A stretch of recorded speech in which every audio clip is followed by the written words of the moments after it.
Welcome to Chris in Bed. I'm Chris. I'm in bed. Today we're going to talk about the history of beds. Do you love beds? I do too. I was laying here one day and I wondered how we got here. I'm going to kind of explain the history of beds without getting up. It all started back in the Stone Age.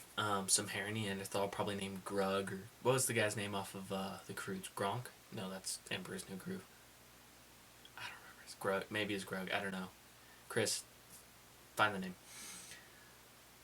He got tired of sleeping on rocks and dinosaur shit, so he threw a bunch of leaves and grass together and made what we might generously call a bed. It was itchy, full of bugs, and had ergonomics of a wheelbarrow, but it was better than dirt. So Grug was kind of a pioneer in that aspect. Ancient Egypt. These golden boys figured, why'd I have so many bug bites? Fuck this. So they made raised wooden beds to avoid snakes and bugs. Smart move on you, what was that pharaoh's name? King Tut? Smart on you. So, like that, they even had headrests. Not pillows, but headrests. Mostly made out of wood and made you feel like you were in a guillotine, which is fitting for the time. Fashion over function, or whatever floats your boat. But hey, anything to look pretty while sleeping. And let's just skip past all the people they enslaved and killed because they stole bread or whatever. The Greeks and Romans really learned into lounging. They reclined, they chatted even while reclined, and also philosophized. Beds had bronze frames and fancy cushions. True innovation, bedroom technology. That all became the center of an intellectual debate and scandal. Because if you're banging your Greek wife, you don't want her falling off. So they kind of figured out, hey, let's keep people on. Kings, queens, people who shit in the street. Medieval beds were thrones, more like. They had 4 big posts, heavy drapes, and mattresses stuffed with hay and wool. If you were really unlucky and you were poor, you got straw and mice. So, grab a Stuart Little as a pillow. There just weren't just places to sleep. They were status symbols. Kings had fancy, tall beds, and peasants were on the ground with hay. And the more ornate the bed, the richer you were. Some even doubled as seating for business meetings. Nothing screams business casual like discussing your taxes while in your bed. Now we're going to move on to the Renaissance. Bach, Beethoven was another one. Beethoven, Bach, Mozart, him too. Those people. This is where carved headboards started coming in. Silk, velvet. It was like sleeping in a painting. Cool. Guess what? They started getting bigger because apparently 14th family centuries loved a good cuddle, even though they were mostly related. So,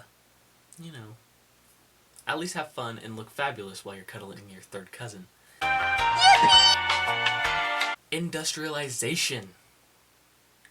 Metal, wood being mass produced, Mass production really helped a lot of people to get beds, nice beds, not just hay and potato sacks. This was a real game changer. Beds became functional, less arty, they became common.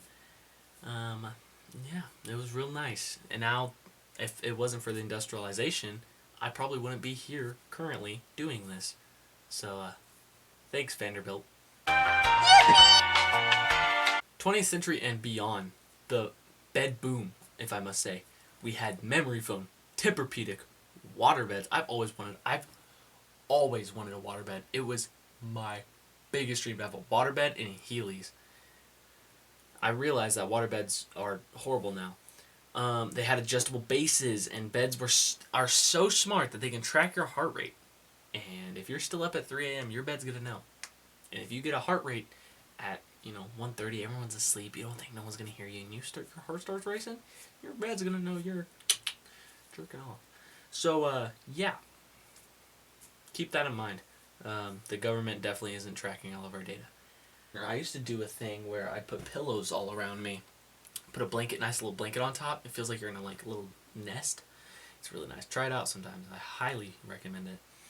Now you're probably wondering, cool, bed stuff, whatever. Now we're gonna get into the bad things. What's bad about the beds?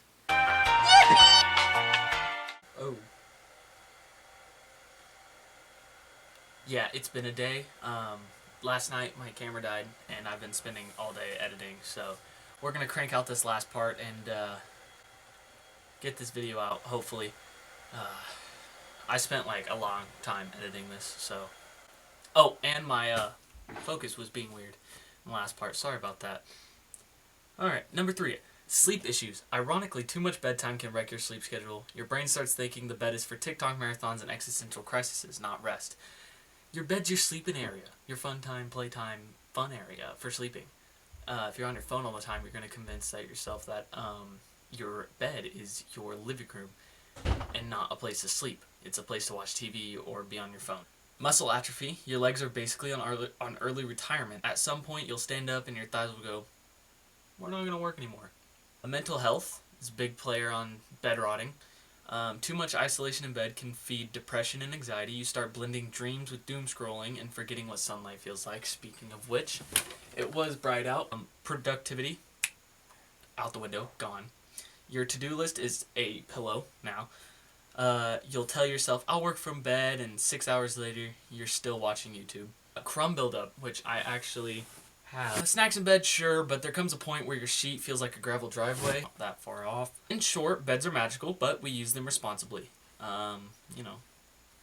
Sleep. In conclusion, I salute Grug, Cleopatra, and that one Roman guy who probably invented bed and breakfast. Catch you guys later. Go take a nap.